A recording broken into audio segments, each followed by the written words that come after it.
एक आदमी ने किसी से पूछा कि आजकल इतनी गुर्बत क्यों है।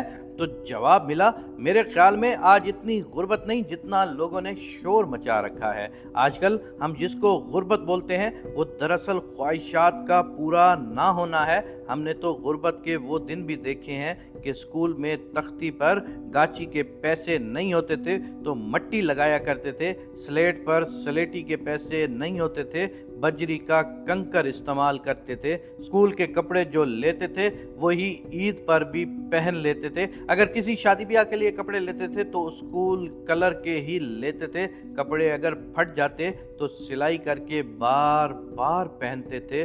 जूता भी अगर फट जाता तो उसकी भी मुरम्मत करवाते थे। और जूता सर्विस या बाटा का नहीं, प्लास्टिक का होता था। घर में अगर मेहमान आ जाता तो पड़ोस के हर घर से किसी से घी, किसी से मिर्च, किसी से नमक मांग कर लाते थे।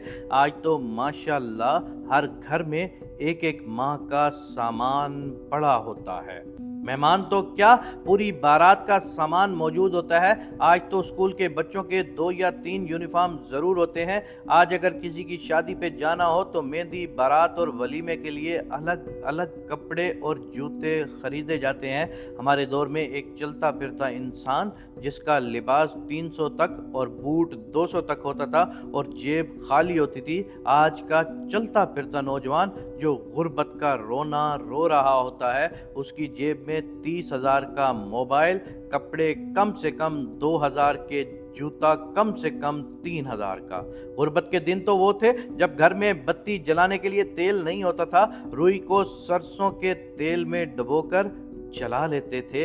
आज के दौर में ख्वाहिशों की गुर्बत है। अगर किसी की शादी में शामिल होने के लिए 3 जोड़े कपड़े या ईद के लिए 3 जोड़े कपड़े ना सिला सकें, वो समझता है मैं गरीब हूँ। आज ख्वाहिशात का पूरा ना होने का नाम गुर्बत है। हम नाशुक्रे हो गए हैं, इसीलिए बरकतें उठ गई हैं। इंसान ख्वाहिशात का गुलाम बन जाए तो ज़िंदगी अजीरन हो जाती है। जैसे अपने पाँव पर कुल्हाड़ी से वार करके इंसान ज़ख्मी होकर तड़पता है, ठीक उसी तरह सादगी को छोड़कर परेशानियों का तोग गले में डालना ऐसे ही है।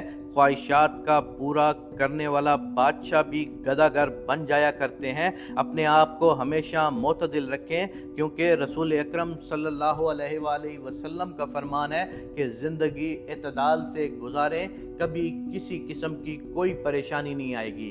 अल्लाह तबारक व तआला से ये दुआ है कि मेरे पाक परवरदिगार, तूने जितना हमें दिया हमें उसका शुक्र है। हम सांस भी लेते हैं तो तेरी मरहूने मिन्नत लेते हैं। अल्लाह हम सबको आजिज़ और नेक इंसान बना दे। आमीन या रब्बुल आलमीन।